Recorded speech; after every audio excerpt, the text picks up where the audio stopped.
네, 지금부터는 대한민국에서 가장 용감한 기자들과 만나보겠습니다. 굉장히 오랜만에 나오셨어요. 재판받느라 너무 힘든데 한상진 뉴스타파 기자 나오셨고요. 박형광 겸손방송국 기자 두 분 나오셨습니다. 어서 오십시오. 네, 안녕하십니까. 네, 두 분은 안면이 있으십니까? 오며 가며 제가 인사를 드렸고. 오며 가며. 네. 주로 아는데 방송에서만 본 사이? 방송에서도 만난 적이 없어요. 어. 처음 맞아요. 방송에서 처음 하는 것 같고 제가 그렇구나. 제가 사실은 쳐다도 못 보는 선배님이시죠. 존경하는 선배. 네, 존경하는 예. 선배. 왜 한상진을 존경해? 내가 뭐 잘못한 것 같아. 사실은 뭐랄까 그 정권의 불편한 보도도 네. 서슴지 않고 하셔서 예. 사실 그렇죠. 그 예. 당시에는 몰랐던 윤석열의 민낯을 좀 공개를 그렇습니다. 하고 예. 그때 또 많은 지탄을 받으셨지 않습니까? 예. 이 진보 진영 내에서. 예. 근데 결국에 사실은 그 보도가 대선 어떻게 때 얘기하는 보면 거구나. 맞았다. 아니 자꾸 저렇게 말씀하시면 네. 제가 여기 들어오기 전에 예. 뭐 부탁한 것처럼. 에이 그런 건 아니고요. 댓글창에 이정주 기자 왜 안 나오냐 막 이런 질문들 계시는데 이정주 기자가 그 회사 사정 때문에 이게 자주 못 나와요. 네, 그래서 격주로 하여튼 회사의 지침과 뭐 이런 게 생겨서 일정 때문에 저희가 모시지 못했다는 점 말씀드리겠습니다. 두 분 얘기하기 앞서서 저희가 광고가 있습니다. 네. 그래서 광고를 좀 소개하고 지금 스튜디오 내 취재 냄새가 편의점은 먹을 게 편의점은 밥을 맛있는 줘. 냄새가. 그러니까요. 기자들한테 밥도 줘요. 저 깜짝 놀랐어요. 예, 너무 좋죠. 예. 네, 너무 좋아요. 자, 제가 소개하는 동안 맛있게 드시면 되겠습니다. 그냥 먹으면 네, 돼요. 뭐 드시면 됩니다. 맛있게 드시면 됩니다. 자, 굽는 결식 기자 없는 나라, 우리나라 좋은 나라. 그래서 결식하지 않도록 기자 결식 방지 방송을 지금부터 하겠습니다.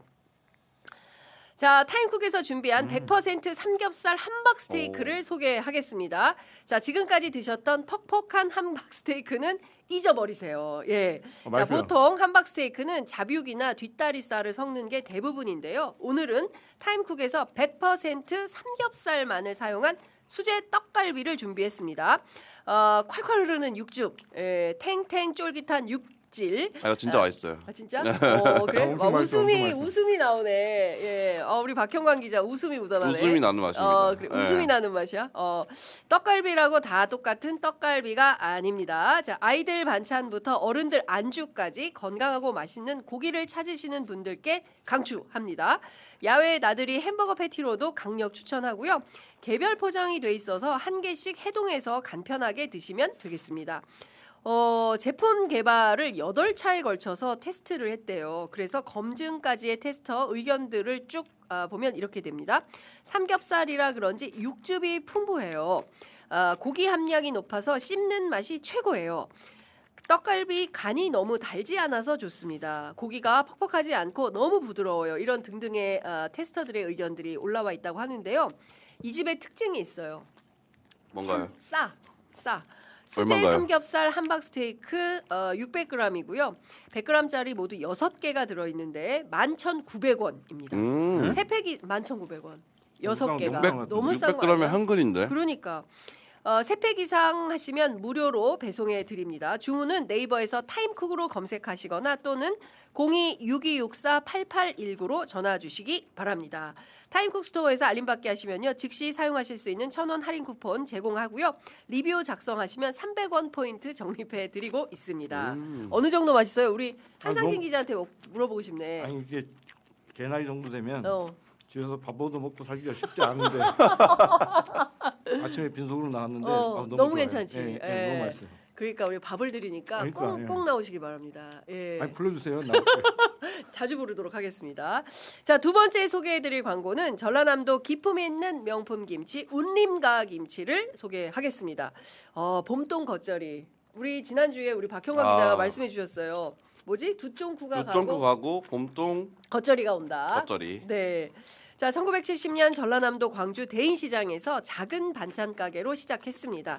입에서 입으로 어머니가 딸에게, 시어머니가 며느리에게 이 집 김치 참 잘한다. 요 입소문 하나로 지금까지 성장해 왔습니다.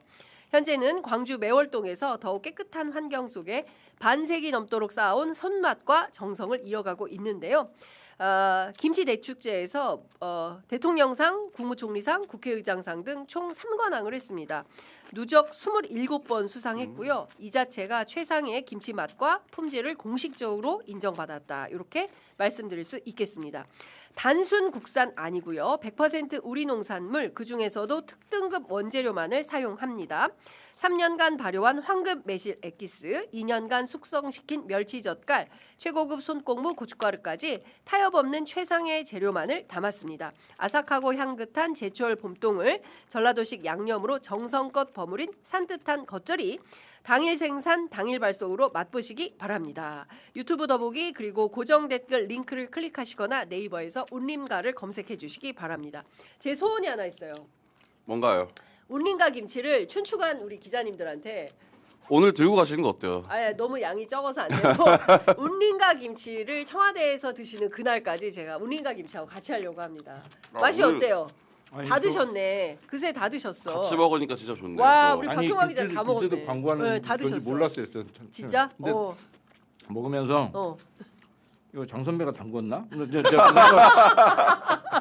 그 생각을 하면서 먹고 있었는데 네. 너무 맛있어요. 아 진짜요? 네, 운림가 진짜 맛있어요. 저리 드셔야 복들이 옵니다. 예. 집에서 만든 김치.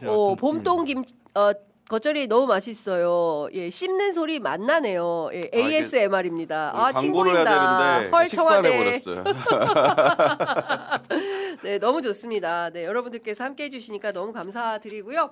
자, 운림가 김치 그리고 우리 저 어디더라 갑자기 타임쿡에서 소개하는 삼겹살 함박 스테이크 100%입니다. 요 두 상품 여러분들께서 많이 구매해 주셔야 또 광고가 또 들어옵니다.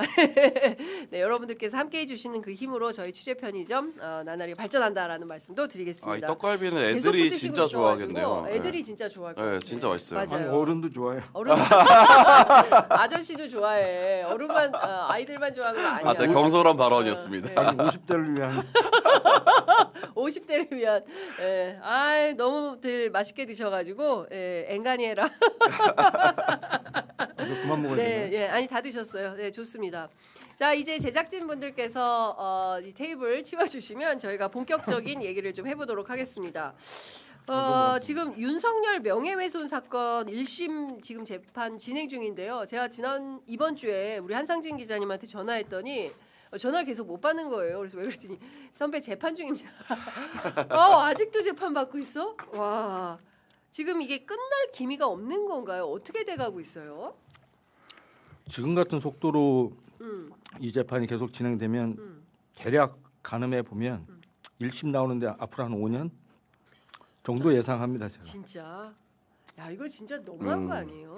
그러니까 이게 뭐 아시겠지만 이제 아는 분들은 많이 아시겠지만 저희 뉴스타파가 지난 20대 대선 딱 3일 전에 제가 쓴 기사인데요. 네. 기사 한 건에 대해서 이제 수사가 진행이 됐는데 검사 10몇 명이 붙어서 특별수사본부로 수사가 진행이 됐고 수사 기간만 1년이었고요. 기소가 된 다음에 수사 기록을 받아봤더니 한 5만 쪽 정도가 되고요. 검찰이 재판이 시작될 때 자기들이 법정에 증인으로 세우겠다고 얘기한 사람이 총 118명이고요. 그중에서 지금 증인 신문 5명 했습니다. 118명 중에 5명. 그 118명 중에 네. 검찰이 스스로 주요 증인이라서 이 사람들은 무조건 해야 된다고 주장한 게 16명이에요. 예. 근데 그 중에서 지금 5명인가 6명인가 하여튼 그 정도밖에 예. 못 했고요. 예. 심지어는 이제 좀 이따 말씀을 드릴 텐데 대장동 최초 사업자였던 이강길 씨 예. 이제 이분이 이제 진술 때문에 요즘 이제 저희가 좀 굉장히 좀 당황을 많이 하고 있는데 예. 이분은 지금 증인 신문 2번 했고요. 한 번 더 해야 돼요. 그러면 이 일단 주요 증인 16명을 증인 신문을 검찰의 욕망대로 다 하면 예. 이것만 해도 뭐 앞으로 한 1, 2년은 좋게 걸릴 것 같고 나머지 90명 넘는 증인들을 아무리 줄인다고 하더라도 이런 식의 속도로 가면 네. 5년 빨라야 5년 정도 된다. 저는 그렇게 봅니다. 그러니까. 예. 지금 이제 뭐 너무 오래된 일이라서 가만히 있어봐 무슨 일이었더라 이렇게 생각하실 분들이 계셔서 이것 좀 여쭤보도록 하겠습니다. 아까 이제 우리 박형광 기자가 짚어주신 기사인데 2011년 부산 저축은행 비리 수사하던 대검중수부 윤석열 수사팀이 대장동 대출 브로커 주호영의 범죄 조우형. 조우영. 예. 조우영의 범죄를 알고 있었는지 알고도 덮은 건지. 그러니까 우리한테는 그 커피 한 잔으로 유명해진 그렇죠. 바로 네. 이 사건인데 그거는 좀 별건이에요. 그래서 네. 봉지욱 사건은 따로 지금 재판이 진행 중인 거고 네, 그렇죠. 뉴스타파 기자들 사건은 그 김용진 대표하고 네. 우리 저 한상진 기자하고는 별도로 재판을 받고 네, 있는 거예요. 그렇죠.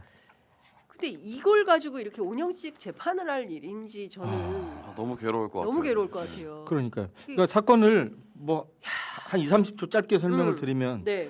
지난 20대 대선 때 윤석열이 대통령이 됐던 그 대선 때 대장동 사건이 주요 핵심 사건으로 등장을 했죠. 핵심 의혹은 두 가지였습니다. 첫째, 이재명 성남시가 대장동 업자들을 봐주게 했느냐 여부. 두 번째, 대장동 사업의 최초 사건이었었던 2011년 부산저축은행 사건. 왜냐하면 대장동 사건은 부산저축은행에서 1,800억 정도가 되는 돈이 시드머니가 태워지면서 사업이 시작되는 거였기 거죠. 때문에 네.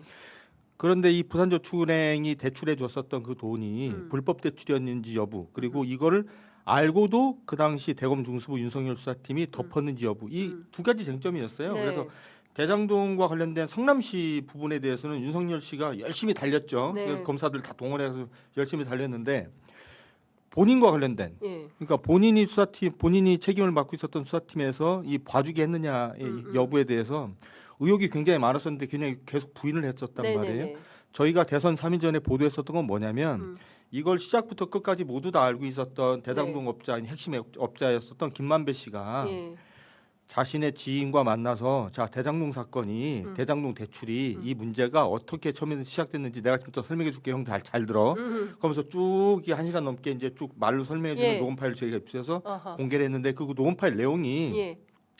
2011년 부산저축은행에 대한 수사가 시작이 되고 나니까 네. 부산저축은행에서 대출 브로커로 활동했었던 조우영이라는 애가 화들짝 놀라서 네. 이 사건에서 빠져나가기 위해서 그 당시 법조 기자였었던 김만배 씨를 통해서 막 대검 중수부장을 마치고 옷을 벗은 박영수라는 변호사를 선임해서 네. 수사팀의 윤석열에게 영향을 미추어서 사건을 마사지를 하고 해고. 결국은 빠져나왔다. 네. 이런 얘기를 쭉 해주는 거예요. 예. 그래서 저희는 이걸 보도를 했죠. 보도를 했는데 윤석열 씨는 그 당시에도 그랬고 그 이후에도 나는 봐준 적 없다. 네. 우리가 그 당시 수사했었던 건 일반 대출에 대한 수사였었지 이 대장동은 아무 문제가 없는 그 일반 대출 그러니까 대장동은 아무 문제가 없는 일반 대출이었기 때문에 우리가 수사할 필요가 없는 사건이다. 대출이었다. 어. 이렇게 주장을 했어요. 예. 그러면서 우리가 그때 수사했었던 건 불법 SPC와 관련된 수사였지 일반 대출에 대한 수사는 아니었다고 아니었다. 주장을 했는데 네. 저희가 취재를 해보고 재판을 해보고 하다 보니까 네. 이 대장동 대출이 SPC 대출이에요. 예. 사실상. 맞아요. 그래서 이거를 수사를 안 한 게 더 이상한 거죠. 네. 심지어는 재판 한 1년 정도 하면서 검찰이 증거로 낸 수사 기록에서 저희가 황당한 것들을 많이 발견하는데 대출 브로커 조우영 씨가 검찰 수사를 받는 과정에서 자기 범죄를 막 고백을 합니다. 막 자기가 횡령 배임의 죄를 저질렀다라고 막 얘기를 해. 예. 그러면 통상적인 검사들은 너 왜 했어? 어떻게 네. 했어? 이거 네. 수사하죠. 이거 그렇죠. 별건 수사하죠. 그렇습니다. 별건 수사 좋아하잖아요, 네. 검찰은. 근데 묻지도 않아요. 그리고 조영 씨가 그 당시에 대장동뿐만이 아니라 예. 부산저축은행의 사실상 대출 브로커로 예. 활동했음을 넉넉히 추정할 수 있는 증거들이 온갖 곳에 산재해 있는데 예. 검찰 수사 기록 어디에도 대장동 대자도 안 나오고요. 아. 부산저축은행으로부터 뭐 대출을 받는데 커미션을 받았네 안 예. 받았네 이런 걸 질문 자체를 안 해요. 야. 그러니까 누가 봐도 예. 아니 의심이 아무것도 안 가도 그냥 물어볼 수도 있겠다, 그죠? 부산저축은행 굉장히 예, 가까웠었던 그쵸. 사람이니까 너 혹시 뭐 대출 이런 거 알선해주면서 돈 받은 거 없어? 없어? 내가 몰라도 한 번쯤 물어볼 수도 있잖아요. 그렇죠. 예. 그런 것도 없어요. 그래서 저희는 더 의심을 했는데 예. 이제 뭐 질문하시겠지만 이 사업을 최초에 입안했던 그러니까 대장동 사업을 최초에 시작을 했었던 사업자였었던 이 강길이라는 사람이 저희 재판에 이제 증인으로 네네네네. 나왔습니다. 지지난주에 예. 이분이 나와가지고 그때 어떻게 대검 중수 수사가 어떻게 진행됐는지를 쭉 설명을 좀 해보라. 네네네. 쭉 이렇게 얘기를 했어요. 근데 이 사람이 윤석열 정부 때도 검찰에 불려다니면서 여러 번 조사를 받았는데 그때는 뭐 검찰이 원하는 대로 진술을 다 한 모양이에요. 예. 진술 기록 그렇게 돼 예, 있는데 예. 이번에 이제 윤석열이 이제 저렇게 되고 나서 네. 이제 법정에 나와서는 예. 사실은 이러면서 얘기를 하는 건데 아. 자기가 휴대폰도 그 스스로 제출한 것처럼 돼 있는데 예. 하도 자기를 예. 협박을 해서 네. 안 줄 수가 없었다. 검찰이. 그래서 야. 이미 제출하는 식으로 수혜폰도 자기가 거의 뺏기다시피 줬다라고 표현을 예. 하고 그러니까 2011년 검찰 무서워서 제대로 된 진술을 못했구만요. 그렇죠. 예. 이제 그런 취지로 말을 예. 했고 2011년 대검 중수부에서도 사실은 지금 기록으로는 예. 이강길 씨는 검찰에 들어가서 딱 한 번 조사받은 걸로 돼 있는데 예. 본인이 저희도 몰랐어요. 근데 본인이 얘기를 하다가 사실은 이 진술 조서를 꾸미기 위해서 검찰청 가기 전에 예.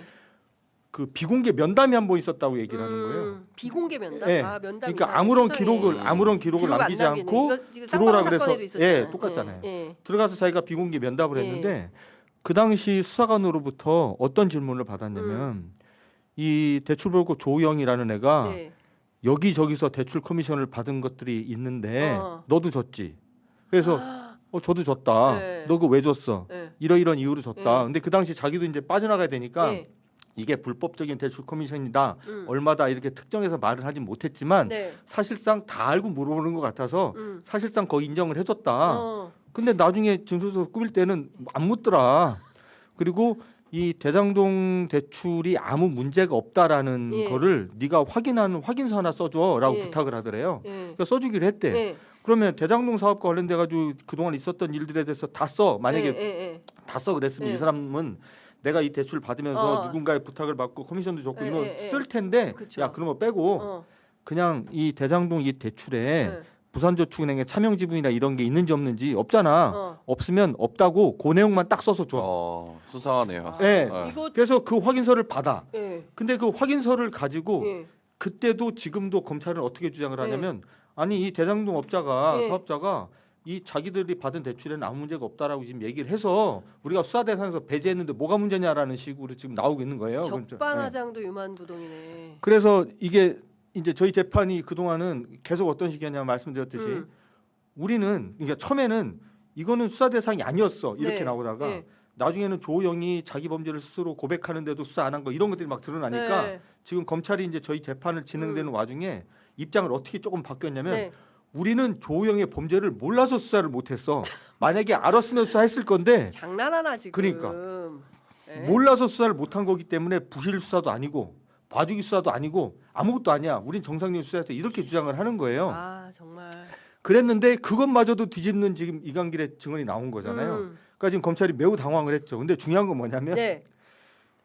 저희가 2024년 7월 달에 기소가 돼 가지고 윤석열이 내란 일으키기 전까지도 재판을 여러 번 했고 네. 윤석열이 내란 일으킨 뒤에도 재판 여러 번 했는데 네. 네. 불과 몇 달 전까지만 해도 그래도 음. 서울중앙지검 반부패수사부 특수부 네. 이 수사를 했었던 검사들. 애들이 직관으로 네. 나와서 네. 자기들이 목소리 높이고 했는데 네. 몇 번째인가 한 두세 번째 전 재판 네. 때부터 어느 날 그러니까 법정에 나갔더니 예. 내란 이후에. 내란 이후에 예. 나왔더니 우리 수사했었던 애들 다 도망가고 이 검사들이? 사건하고 검사들 다 도망가고 어. 이 사건하고 아무 관계없는 공판 검사 하나가 검사들이 그 법정에 나올 때 입는 옷 있잖아요. 예. 원래 수사 검사들은 자기들이 법정에서 이제 직관할 때는 검사 복이 안 입거든요. 예. 안 입고 그냥 양복 양복 입고 입고 나오는데 나오는. 갑자기 이제 공판 검사가 하나 이게 딱 정복 갖춰 입고 그 옷을 입고 나와가지고 나와가지고. 내용을 잘 몰라요 사건 내용을. 5만 쪽이나 되는 거를 다 한 번에 다 예, 알 수 없죠. 그러니까 알 수가 없죠. 네. 그러니까 이제 뭐 관심이 없을 수도 있어. 그러니까 근데 막 굉장히 열심히 하는 것 같긴 한데 네. 막 얘기를 하다가 네. 지난번 재판 때도 막 얘기를 하다 아 근데 판사님 이거 지난번에 증거 조사가 된 건가요? 이거 판사한테 막 묻고 그러니까 저희는 이렇게 앉아서 이렇게 있는데 요즘에 이제 재판이 특히 이제 윤석열이 내란 일으킨 후에 저희가 네. 이제 재판 들어가면 얼마나 나른하겠어요. 이게 무슨 의미가 있는 재판이에요. 그러니까 이 재판을 왜 하는지를 아는 사람이 아무도 없는 재판을 그냥 하는 거예요. 하는 거예요. 해야 되니까. 해야 되니까 하던 거니까 그냥 모이는 거예요. 그래서 만나면 뭐 무슨 동창회 하듯이 서로 인사하고 잘 지내냐고 하는 거예요. 그냥 하는 거예요. 그냥. 근데 이제 이게 그래서 이런 재판을 계속 하는 게 이게 사실 다 세금 나는 게 아니에요. 그렇죠. 그러니까 예. 저희가 지금 요즘에 참 정말 이 강력 사건도 많고 심각한 사회 사건이 예. 많은데 이 큰일입니다, 쓸데없는 일에 영향을 소모하고 있는 거다라는 거고. 박형광 기자 어떻게 보세요? 이게 보면은 지금 방금 전에 우리 서영교 위원장이 왔다 가셨는데 저기 조작기소 특위 국토특위에서도 이 사건이 들어가 있어요. 그래서 이 사건을 적극적으로 이제 파헤쳐야 되는 그런 건데. 저 근데 궁금한 게 있는데 네. 지금 공판 재판을 하고 있는 게 그게 네. 진행이 되면은 오히려 역으로 윤석열이 부산저축은행 관련한 수사를 무마했다라는 증거도 나올 수 있는 것 아닌가요? 그거를 바라보고 지금 계속 하고 계시는 거 아닌가? 그렇죠. 그래서 사실은 음. 그 민주당에서 지금 그 공소 기각을 위한 모임에 공취모. 예, 그 시작이 되면서 지금 저희 사건을 태웠잖아요. 그렇죠.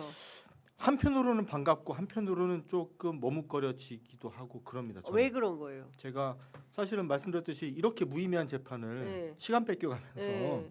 하고 있는 것 자체가 좀 일단 하기 싫죠. 그러니까 네. 재미도 없고 네. 뭐 무슨 무슨 뭐 효용성이 의미 없잖아요. 있어야 효용성이. 되는 거 제가 이걸 해가지고 윤석열의 저 범죄를 2011년 범죄를 밝힌들 뭐 하겠어요. 뭐 네. 내란이 이미 내란범인데. 그래서 그만했으면 좋겠다라는 마음도 하나 있고. 음. 근데 또 한편으로는 그게 또 머뭇거려지는 이유가 하나가 있는데 네. 이유는 지금 박홍광 기자님께서 말씀하셨던 게 사실은 본질인데요. 음. 저는 이 사건이 처음 시작됐을 때부터 이거는 뭐 내가 무죄를 받는 게 중요하다거나 뉴스타파의 보도가 거짓말이 아니었다는 걸 확인받는 게 중요하다거나 저는 이런 생각 해본 적이 없습니다. 잘 됐다. 네. 검찰의 잘못된 수사 행태, 검찰의 잘못된 기관 운영 행태를 낱낱이 까발리는 장으로 하나 내가 시장을 하나 만들어야 되겠다. 저는 처음부터 이제 이 생각을 예, 하고 김용진 예. 전 대표하고 예. 제가 이제 그렇게 달려왔고 이미 말씀드렸듯이 2011년 대검 중수부의 부산저축은행 수사가 얼마나 엉망진창이었는지는 이제 거의 다 드러났습니다. 네. 이제 깔끔하게 판결문으로 정리해서 세상에 공개하고 예. 기록으로 편철하면 저는 된다고 생각을 하는 거고요. 음. 두 번째는 이게 지금 여기서 제가 어차피 뭐 이게 뭐 유죄가 나올 수도 없겠지만 네. 유죄가 나오고 무죄가 나오고가 중요한 게 아니라 검찰의 잘못된 행태를 제가 고발하겠다고 시작한 사건이기 때문에 네. 저는 이제 기록을 남기는 게 매우 중요한데 여기서 공소 기각이 돼버리면 네. 오히려 검찰한테 면죄부를 줄 수도 있어요. 아. 어차피 이 사건은 끝까지 가면 검찰이 개망신 나고 끝날 예, 예. 사건인데 아하. 중간에 정권의 압력 아. 때문에 우리가 어쩔 수 없이 공소 취소를 할 수밖에 없었다. 뭐 이런 식의 오히려 프레임이 서사를 생길까 만들어줄 봐. 수가 있는 거죠. 차라리 이거는 그냥 재판으로 끝내버리는 게 낫다. 그래서 저는 지금 이 공소 취소를 의 목소리가 나오고 있는 것을 예. 가장 반기는 사람이 누구겠냐? 난 검찰이라고 봐요. 이게 재판을 끝까지 가서 판결문으로 자기들이 바보같이 나쁜 짓을 했다는 네. 거를 그 공식 기록으로 예, 공식 기록을 기록으로 남겨놓는 것보다 하긴. 자기들이 지금 여기서 정권에 떠밀려서 탄압받아서 예, 탄압받아서 이렇게 된 거야라는 이렇게 해놓으면 나중에 언젠가 또 정권이 또 바뀔 거 아닙니까? 예. 그럼 다시 또 끄집어내서 예. 할 수도 있는 거고. 어. 그래서 저는 재판으로 끝내는 게 낫다. 지금 당장은 생각해 보면 제야의 일신의 편안을 생각을 하면 예. 그만뒀으면 좋겠다 예. 이런 생각도 한편으로 있고. 예. 두 번째 이게 사실은 굉장히 의미가 있는 그러니까 음. 언론사적으로나 한국 현대사에서 굉장히 중요한 사건인데 그렇죠. 그런 사건이라는 걸 감안을 하면 네. 저는 이 사건을 기록으로 남기는 게 매우 중요하지 어. 않나. 그래서 요즘에 저희 변호사하고 저하고 굉장히 많은 시간 이거 가지고 대화를 하면서 네. 둘이 결정을 못 내리고 있어요. 근데 궁금한 건 재판부는 어때요? 재판부가 이걸 좀 이진관 판사처럼 이 재판은 이렇게 하는 게 맞아요? 라고 생각을 할 것 같은데 제가 재판부의 태도. 제가 두 가지만 딱 말씀드리겠습니다. 네. 제가 사감 안 섞고 그렇죠. 예. 팩트 두 가지만 예, 알려드리면 예. 저희 사건의 재판장이 백대현 재판장입니다. 아, 저는 아무 말도 안 했습니다. 네, 백대현. 예. 그리고 이분도 2년 있으면 딴 데 가시잖아요. 그렇죠. 내년 2월 달이면 또 딴 데 가시거든요. 예, 바뀌겠네요. 모르겠습니다. 재판장이. 예, 제가 딱 그 두 개만 어. 말씀을 드리면 예. 될 것 같습니다. 시청자 여러분들께서 판단을 하셔야 될 것 같습니다. 백대현 판사가 했던 판결을 우리는 다 기억을 하고 있기 때문에 근데 좀 아리까리한 측면이 있어서 이분이 그래서 어떨 때는 또 이렇게 우직하게 볼 수 있을 것 같고 과정에선 어떤 때는 굉장히 시원했는데 약간 그러니까 결과가 조금 막판의 아쉬웠던 결과가 예. 상당히 이제 이상하게 꼬였던 그런 기억들이 있어서 하여간 이 사건과 관련해서는 뭐 여기 국조에 또 증인으로도 출석하시겠네요. 네, 그래야 될 것 같고 안 그래도 그 최근에 음. 지금 그 민주당 쪽 이걸 이제 진행하고 계시는 의원님들하고 계속 소통해가면서 네. 저희가 이 국조를 하기 위해서 필요한 자료 이런 것들 있잖아요. 뭐 저희가 생각하는 중요한 자료 이런 것들 목록도 좀 전달해드리고 그분들 의견도 좀 듣고 그런 일을 좀 진행하고 있습니다. 그렇군요. 하여간 진짜 뭡니까 계속 고통은 지속되고 있구나. 아 근데 이게 너무 네. 대단하신 것 네. 같아요. 왜냐하면 이게 실제로 걸려서 재판이 걸려가지고 개인적으로 소송을 진행한다라는 게 진짜 괴로운 일이잖아요. 괴롭죠. 정말 괴롭죠. 네, 근데 일하기도 바쁜데. 저 같으면 아마 당장 그만두고 싶을 것 같은데 네. 이거를 어쨌든 대의를 위해서 계속 끌고 가시는 거니까. 역사의 기록으로 남기겠다는 건 진짜 저널리스트로서 그럼요. 굉장히 이제 일종의 이제 사명 같은 그런 쉽지 생각을 않은 갖고 일인데 있는 정말. 거죠. 사실은 그럼에도 불구하고 일신의 생각, 아우 씨 이거 왜 이렇게 생각할 수도 있죠. 네. 네. 그 사실은 저희는 뭐 2023년 9월 14일 날 제가 압수수색 딱 당하던 날 저는 사실은 너무 고마웠어요. 사실은 뭐 기자로서 대한민국에 별로 기여한 바가 없는 네. 그냥 보잘것없는 기자였는데 야 어쩌면 내가 이 사건으로 한국 현대사에 요만큼이라도 기여할 수 있는 기회가 생길 수도 있겠다. 네, 그런 생각도 했었어요. 이 검찰의 만행에 대해서 이번 사건으로 확실히 저는 역사의 기록으로 남기는 거가 굉장히 더 중요하겠다. 네네, 예, 언론사적으로도 저도 의미가 생각합니다. 있다. 라는 생각이 좀 들고 그때 얼마나 많은 일들이 있었어요. 이것만 가지고 제가 보기에 한 3박 4일 얘기해야 되는데 이슈가 너무 많고 지금 39분이어서 다음 이슈로 좀 넘어가야 될 것 같습니다. 지방선거 얘기를 좀 해봐야 될 것 같아요. 오늘로 또 앞자리가 바뀌었습니다. 예, 아, 이제 69일입니다. 선거 시즌이 돌아왔습니다. 네, 선거 네. 시즌이 돌아왔습니다. 여러 연락이 오고 있어요. 대구가 왜 이렇게 시끄럽습니까? 오늘 10시 반에 정청래 대표 그다음에 이제 김부겸 전 총리가 서울 시내 한 식당에서 직접 찻집에서 만나서 이야기를 한다는데요. 뭔가 센 뉴스가 나올 것 같다라는 생각이 좀 들기도 하고 저 오늘 조선일보 제목이 너무 재밌었어요. 대구 8인 모두 김부겸에 밀렸다. 충격의 국힘 어쩌다 이 지경. 이게 조선일보 제목이에요. 네, 내부 지금 상황이 좀 어떤 겁니까? 국민의힘 내부? 실제로 대구와 관련해서도 내부에서 위기감이 있는 건 분명해요. 네. 분명하고 그렇기 때문에 지금 보시면은 선거운동도 흰 옷을 입고 하거든요. 흰 옷을 네. 빨간 옷을 못 입어요. 못 지금 입어요? 대구에서도 흰 옷을 입어요. 야. 그 정도로 이제 국민의힘 의원한테 연락해서 전화를 해서 네. 얘기를 들어보면은 네. 대구에 있는 당원들도 야 너네 이제 안 찍는다 김부겸 찍을란다라고 한다라는 거예요. 국힘은 아니다 이렇게 얘기를 네. 한다는 거죠. 그러니까 왜냐면 이게 계속 지지고 볶고 너네끼리 싸우니까 네. 그게 우리한테도 보인다. 너네가 대구를 위해서 뭘 했느냐 이런 어떤 얘기들 많이 하고 실제로도 그 이진숙 전 방통위원장 네. 이분이 사실 대구에서 가장 경쟁력 있는 후보였다라고 평가를 받았잖아요. 네, 네. 근데 이 컷오프가 된 거 관련해서도 네. 대구에서도 야 너네는 왜 그렇게 공정하지 않게 하느냐라는 민심이 있다 들끓고 있다 그러더라고요. 근데 다만 대구 쪽에 있는 의원들이나 뭐 보좌진들한테 네. 얘기를 다 들어보면은 그래도 대구가 쉽지 않다. 그거는 우리가 수성할 거다. 네, 네. 그런 얘기를 많이 하고 왜냐면 이번에 보면은 리얼미터 아마 그 조선일보 기사도 리얼미터 그 여론조사를 반영해가지고 기사를 쓴 것 같은데 리얼미터 표본수가 812명밖에 안 돼요. 그러니까 샤이 보수가 아직 많을 거다라고 네. 보고 그 대구에 있는 분들이 어쨌든 좀 고령화가 되어 있는 부분도 있기 때문에 응답률이 그렇게 이제 여론조사에 많이 잡히지 않는다. 그런 얘기를 많이 하더라고요. 그래서 그렇군요. 대구는 아직까지는 국민의힘이 가져갈 거다라고 네. 보는 어떤 좀 분위기고 다만 시끄럽죠. 지금 주호영 의원 같은 경우에도 오늘 아마 효력정지 가처분 공천 컷오프 됐죠. 효력정지 가처분 신청해서 무소속 출마를 검토하고 있다고 하는데 아마 못할 겁니다. 아마 대구를 버리고 무소속 출마를 할 이유가 잘 없어요, 사실. 3파전 되면은 이제 네. 민주당한테 헌납하는 꼴이 되니까. 맞습니다. 그리고 그렇게 되면은 대구 정서상 배신자의 프레임에 갇히기 때문에 네, 네. 앞으로의 정치 생활하는 게 쉽지 않을 거고 그렇기 때문에 대구는 아직까지는 지금 당장 여론조사는 김부겸 전 총리가 좀 잘 잡히긴 하는데 네. 쉽지 않을 거다. 그렇게 그렇군요. 보고 있더라고요. 장동혁 대표가 많이 외로울 것 같아요. 왜냐 중앙일보 보도인데 같이 사진 찍으면 마이너스. 장동혁 3월 말 지역 행사 빵건. 한 건도 지역 행사가 없다. 그래서 전국이 장동혁 프리 지역이 됐다. 이제 이런 이제 그 나오고요.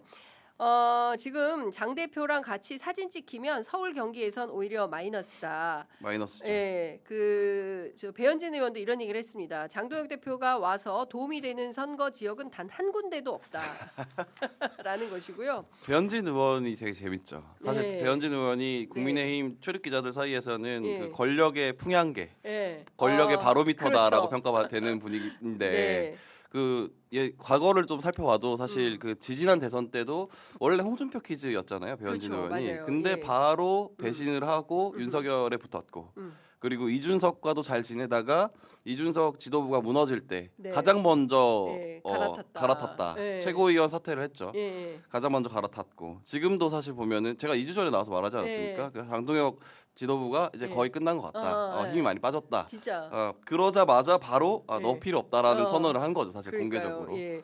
수도권 지방선거는 예수님이 나오셔도 국힘은 안 될 판이다. 이게 진짜 재밌는 얘기예요. 예. 왜냐면은 예. 지금 보면은 배현진 의원이 그 장동혁 지도부가 방해하지만 않으면 수도권 할만하다, 서울 할만하다 이런 얘기를 한단 말이에요. 네네. 이 얘기가 어떤 거냐면 사실은 그 오세훈 시장이 공천을 못 받을 거라는 어떤 소문이 파다합니다 지금 국민의힘에서. 아 진짜. 네, 그렇기 때문에 그거를 알고 아마 한 거 이런 얘기를 한 건 아닌가. 아. 그러니까 논리가 이렇게 되는 거죠. 네. 오세훈 그래도 그나마 그 경쟁력 있는 사람이 오세훈 시장인데 네. 장동혁 지도부에서 오세훈 시장에 공천 안 줬어. 그러면 너네 때문에 선거 경선하기로 결정한 거 아니에요? 경선하기로 했지만 네. 사실은 그 또 바꿔요? 뒤에서 어. 뭐 어둠의 손이 작용하는 거 아닌가라는 이제 추측을 하는 거고 이거는 네네. 뭐 풍문입니다. 풍문. 네네. 그렇기 때문에 사실 배현진 의원이 봐봐 그 장동혁 지도부가 이렇게까지 개입해서 우리가 예. 선거 서울에는 할만했는데 예. 졌잖아. 아. 그러면 다음 이게 당권 투쟁을 하는 거거든요. 그렇군요. 사실은 예. 다음 당권에서 장동혁을 심판해야 된다. 네. 그 배현진 의원이 누굽니까? 어. 친한 게 아닙니까? 예. 그러면 이제 다시 한동훈을 데려오자. 아. 이런 논리가 될 거다. 그렇군요. 네. 예. 어떻게 보세요? 국민의힘 내부 집안 싸움. 사실 저는 뭐 정치는 잘 모르지만 원래 그렇잖아요. 이렇게 뭔가 큰 사건 한번 겪으면 사람들이 그 이제 그 외상성 장애 뭐 이런 걸 제가 볼 때는 지금 국민의힘은 그런 단계인 것 같고 시간이 좀 걸릴 것 같긴 예. 해요. 예. 근데 장동혁 같은 사람들이 이제 대표도 맡고 이제 이런 세상이 이제 된 거잖아요. 그렇죠. 예. 자기들은 그걸로 이제 된다고 어. 생각을 하고 아마 저게 이번 선거 지방선거가 끝나고 나면 이제 좀 정신 차릴 텐데 저는 사실은 최근에 진행되는 상황에서 어떤 걸 좀 보냐면 정두환 전 의원 생각이 좀 많이 나요. 저는 요즘에. 정두환. 네. 예. 이분이 예전에 했었던 얘기 중에 중요한 얘기가 예. 이명박 때이긴 한데 지금의 국민의힘 이 사람들은 정권을 잡은 게 아니라 이권을 잡았다 이런 맞아. 말을 했었잖아요. 예, 그죠? 기억나요. 근데 사실은 그게 이제 굉장히 예, 중요한 예, 얘기인데 예를 들면 민주당 같은 곳에서는 자기들이 선거 판세가 좋든 나쁘든 책임질 위치에 있는 사람들이 가끔씩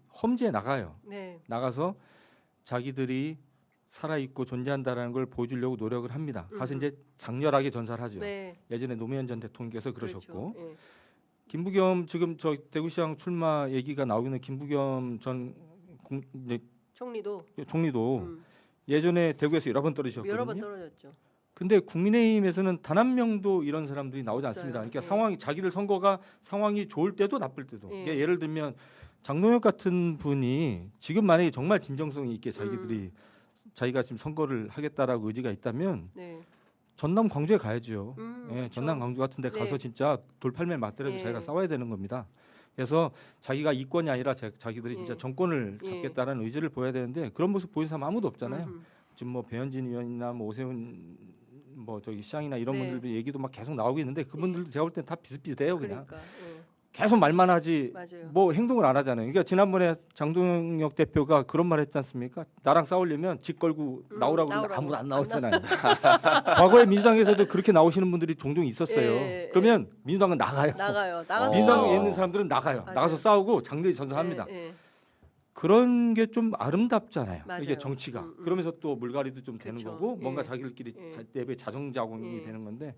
그러니까 지금 국민의힘 같은 곳은 장동혁 대표 같이 목소리 크고 예. 그냥 막 사는 사람들이 그냥 먹을 수 있는 판 판이다. 이런 거죠. 그러니까. 근데 이제 저게 시간은 그렇게 많이 남은 것 같진 않아요. 네. 근데 뭐 아주 긴 시간이 흐르기 전에 예. 정신을 차리겠죠. 뭐. 근데 제가 보기에는 그럴 만한 사람이 없어요. 리더가. 이렇게 보면 이미 너무 많이 늦었죠. 너무 많이 늦었고 근데 그 정두원 의원 그래도 정두원 그다음에 저기 누구야 남경필 그렇죠. 원인은 예. 완전히 망가진 거고 네. 그 사람들만 있을 때만 하더라도 이 지경은 아니었어요. 근데 그, 남원정 예. 그 시절만 하더라도 맞아요. 여기 예. 괜찮았는데 지금 전혀 그리고 지금 당이 이렇게 아수라장인데 뭘 얘기하는 사람이 없잖아요. 결단하는 사람이 없고 그래서 제가 보기에는 진짜 이렇게 해서 스스로 자기네들이 그냥 마감하는 인생이 될 것 같다. 저는 이제 선배가 정두원 의원의 말을 뭐 이권을 잡은 것이다라는 얘기를 하고 생각해 보니까 지금도 정신을 못 차린 게 국민의힘에서는 아직도 공천 때문에 그 내부 지방에서는 그 불만이 많아요. 그러니까 뭐냐면 다 삭발하고 포항에서는 있지만. 1, 2, 3위 지지율 1, 2, 3위 여론조사에서 예. 1, 2, 3위 하는 후보들 다 잘라고 예. 고성국 그 씨가 예. 유튜버 고성국 씨가 함께 다니던 후보가 예. 지금 올라갔어요. 그러니까 그 밑으로 올라간 거죠. 그분이 1, 2, 3위 자르고 자르고 그 후순위를 올렸다. 후순위를 올린 거죠. 예. 그래도 당선된다고 믿는 거잖아요. 그렇죠. 그러니까 믿는 완전히 거죠. 반칙 덩어리들이네. 그러니까 그게 반지광이네. 이권이 개입했다라고 볼 수밖에 없는 거죠, 사실은.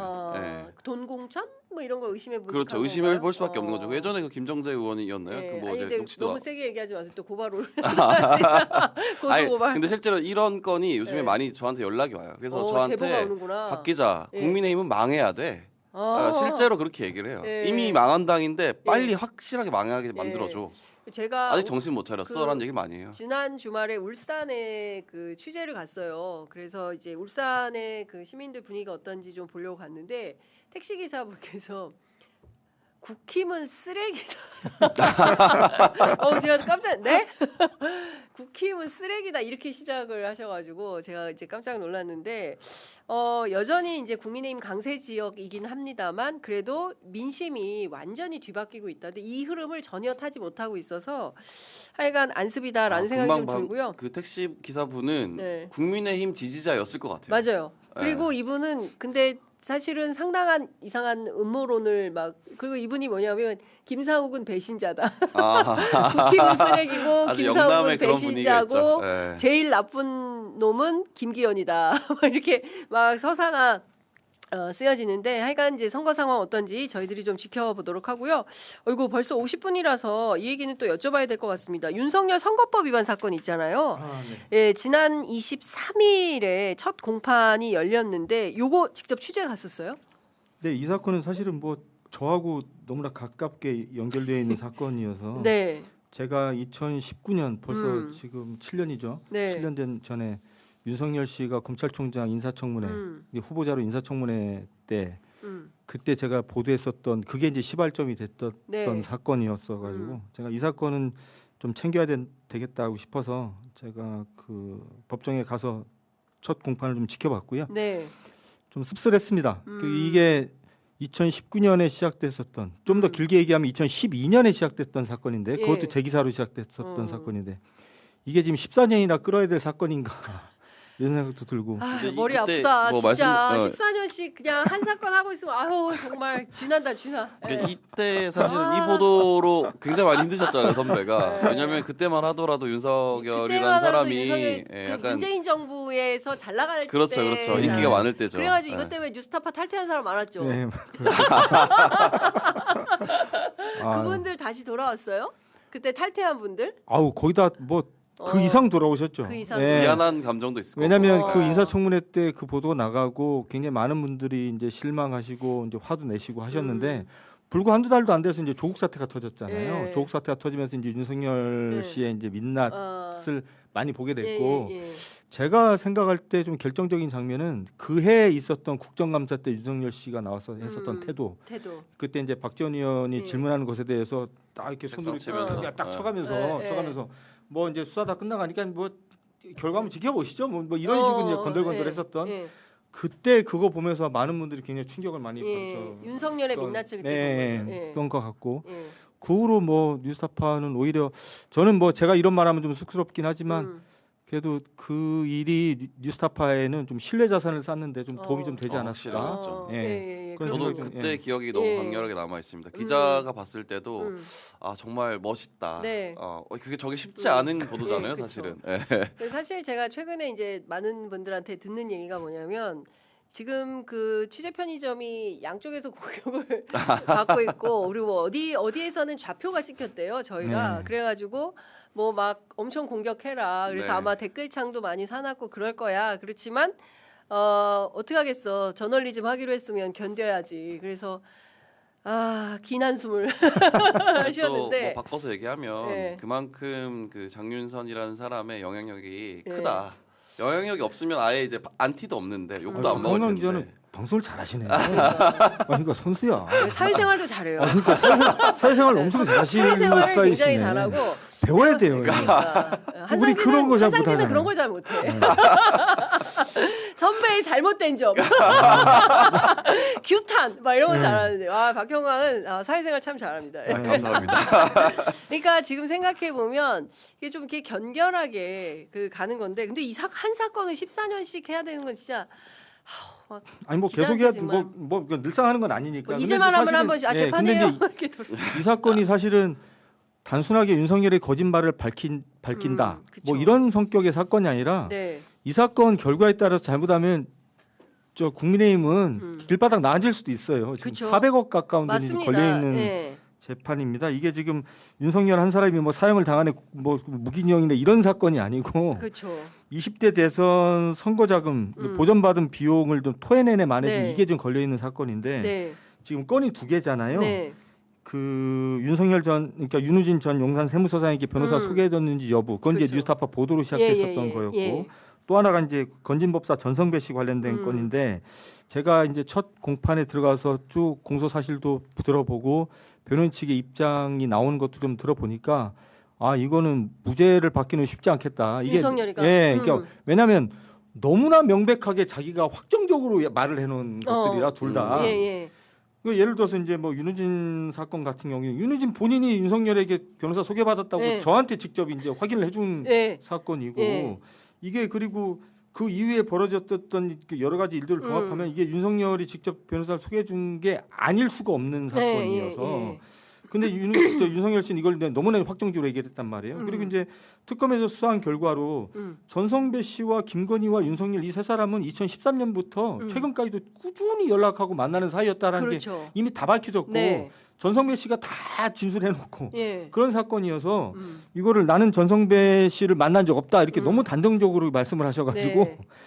무죄를 받고 나가긴 쉽지 않다. 이게 또 하나는 똑같은 식으로 본인이 이재명 현 대통령을 올가매려다가 실패를 했잖아요. 네. 뭐 김문기 씨를 아내 모르네 이거 그렇죠. 가지고 예. 사실은 어떻게 보면 이재명 대통령의 김문기 씨를 아내 모르네 이거보다 죄질이 훨씬 안 좋은 거라서 이건 반복적으로 했었던 거짓말이라 그렇죠. 예. 이게 윤석열 입장에서는 골치가 좀 아프겠다. 그리고 이 결과에 따라서는 국민의힘은 자칫 잘못하면 진짜 손가락 빨 수도 있겠다. 그래서 이 재판은 잘하면 어쩌면 사안 자체는 내란 사건에 비하면 굉장히 현저히 떨어지지만 네네네. 사건이 나을 파장으로만 생각을 하면 정치적 파장. 어떻게 보면 내란 사건보다 더 큰 사건이 될 수 예. 있을 것 같다. 근데 중요한 거는 이제 국민의힘이 그러면 이 사건에 대해서 적극적으로 뭔가 방어라고 해야 될까요? 대책이라고 해야 될까요? 뭐 이런 아무것도 걸. 안 하고 있잖아요. 근데 아무것도 안 하고 네, 있잖아요. 아무런 하고 입장도 있죠. 안 그렇죠. 해요. 왜냐하면 네. 탈당했으니까. 네, 그러니까요. 그 사람은 우리 당 사람이 아니니까 네, 뭐 이렇게 그러니까요. 주장을 아무 말도 안 하는데 하고 있잖아요. 국힘 안에서 정말 그 무대책이에요. 네. 아직까지 진짜? 대책이 없죠. 어. 사실 지금 누가 당권을 잡느냐를 두고도 지금 지방선거도 거의 포기한 상태로 네. 당권 투쟁을 하고 있기 때문에 당권 투쟁이 끝난 다음에나 논의가 되겠죠. 그러니까 이 네. 사람들이 아까도 이제 정도원 의원 말씀하셨는데 이제 정치 결사체가 아니라 네. 이익 결사체라기 이익단체, 이익단체 네. 그냥 완벽한 이익단체고 이 사람들은 친일이면 친일 그 다음에 독재면 독재 늘 부역을 함께 해온 사람들이에요. 네. 그렇기 때문에 이익에는 엄청 민감한데 그 밖에는 별로 관심이 없어요. 그러니까 저는 좀 많은 국민들이 그거 하나 좀 보셨으면 좋겠는데 지금 이제 각 당에서 이번 지방선거 6.3 지방선거를 앞두고 이제 후보 공천을 계속 이제 준비를 하고 있지 않습니까? 네네. 후보 신청을 계속 하고 있는데 국민의힘이 어디 이제 신청이 들어왔다 우리가 이제 공천한다 이런 것들이 이제 보도자료 나오면 제가 그걸 다 챙겨봐요. 챙겨보는데 재밌는 현상이 대구 경북에는 후보들이 8명씩 막 우르르 그러니까. 나가잖아요. 그렇죠. 네. 그런데 당장 경기도, 서울도 그렇고. 서울, 네. 뭐 충청도, 호남은 뭐 말할 것도 없고 후보가 거의 없습니다. 아마 국민의힘이 후보를 못 내는 지자체장 선거도 꽤 될 거로 제가 추정이 되는데 대형의 무투표 당선도 이거는요. 이거는 사실은 국회의원을 100명 넘게 가지고 있는 공당이 할 짓이 아닙니다. 그러니까. 지든 안 지든 이게 누구 한 사람을 당선시키고 안 시키고의 문제가 아니라 본인들의 당이 대한민국 각 지역에 대해서 대한민국 자체에 대해서 어떤 정책적 비전을 갖고 있는지를 얘기하는 장이잖아요. 그렇죠. 근데 그거를 포기한 거라서 그러면 국가 운영에 대한 정책적 비전을 포기한 정당이 존재 가치가 있느냐? 이 질문으로 이어지는 거라서 사실은 저는 그거를 국민들이 좀 봐줘야 된다. 그렇습니다. 그래서 저런 정당은 사실은 좀 심하게 말하면 없어지는 게 맞습니다. 이쯤 되면. 그렇죠. 이쯤 되면 저는 스스로 자기들이 아니 근데 저는 뭐 이러나 저러나 뭐 며칠이라 그랬죠. 69일 남았는데 69일 지나면 제가 보기에는 없어질 정당이에요. 이런 정당 뭐 지금 지지율 뭐 17% 나오는데 이제 문제의 변수는 TK 대구에서 상황이 어떻게 될 건가? 대구가 너무 궁금한데. 근데 이제 누가 제일 망하길 바라는지 아십니까? 누가요? 국민의힘 당원들이 제일 망하길 바라고 있습니다. 아 진짜? 저는 이제 보수 출입만 한 4년 했기 때문에 아는 분들이 많고 극우 쪽에도 아는 분들이 많아요. 취재원들이 많다. 저만 보면은 형광 언제 망하냐, 언제 망하게 해주자, 너가 좀 망하게 해줘라 이런 얘기를 너무 많이 들어요. 국힘 좀 망하게 해줘라.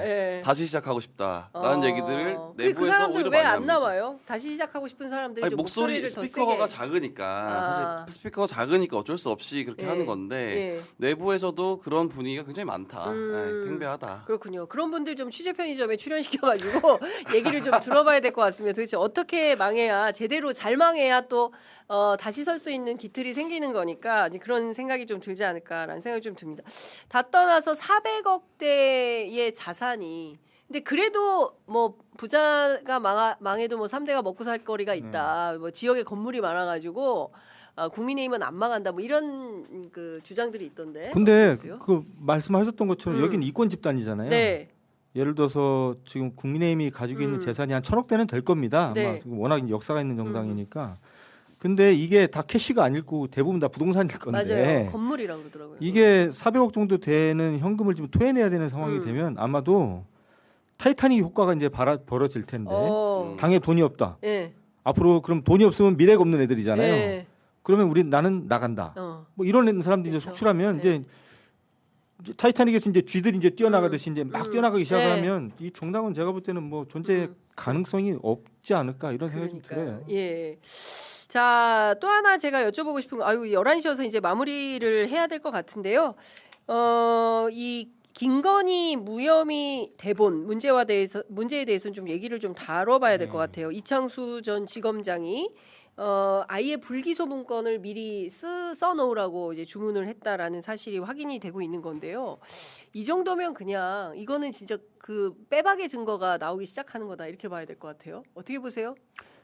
제가 일단 좀 충격적인 뉴스고 이게 지금 도이치모터스 주가 조작 사건에 대해서 특검 수사 결과가 이제 어쨌든 무죄가 났지 않습니까? 이거하고는 전혀 관계가 없이 우리가 다뤄야 될 문제라는 걸 일단 먼저 말씀을 좀 드리고요. 수사기관이 특히 검사들이 본인들 입으로 가장 많이 하는 말 중에 하나가 예단 없이라는 단어예요.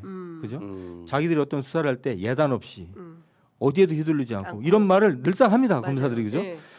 그래서 자기들이 검찰보다 우월하다고 얘기를 하는 거고 자기들이 정치인들보다 깨끗하고 청렴하다고 얘기를 하면서 항상 쓰던 말이 예단 없이라는 거예요. 이게 지금 본인들이 지금까지 수십 년 동안 사실상 존재 가치로 얘기해 왔었던 걸 본인들이 지키지 않았다라는 게 지금 객관적으로 확인되고 있는 사건 아니겠습니까?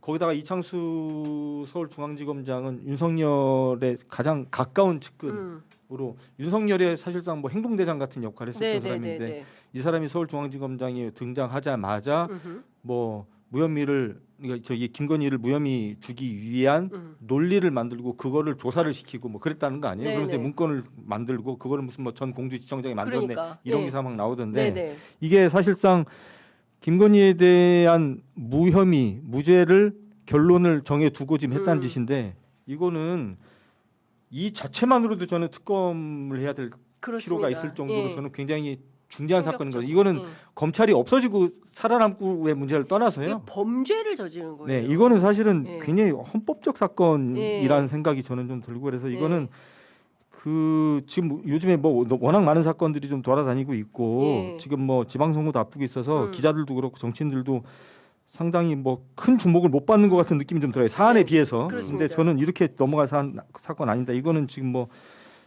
전 사실 개인적으로 이거 보면서 어떤 생각이 들었냐면 네. 저는 2차 특검 출범할 때 저 반대했었거든요. 예. 아니 특검 할 만큼 했고 어. 이제는 앞으로 좀 나아가야지 네. 무슨 2차 특검을 하냐고 제가 어디 방송에 나가서도 이런 네. 말 했다니 문매를 맞았는데 제가 이 기사를 어제 엊그저께가 네. 좀 보면서 예. 2차 특검 하길 잘했네. 그렇죠. 예, 이거 하나만으로도 저는 2차 특검이 만들어진 존재 가치는 밥값은 다 했다고 저는 생각을 합니다. 그래서 저는 이 사건에 좀 저도 좀 관심을 좀 가져보려고 하고 있습니다. 그렇군요.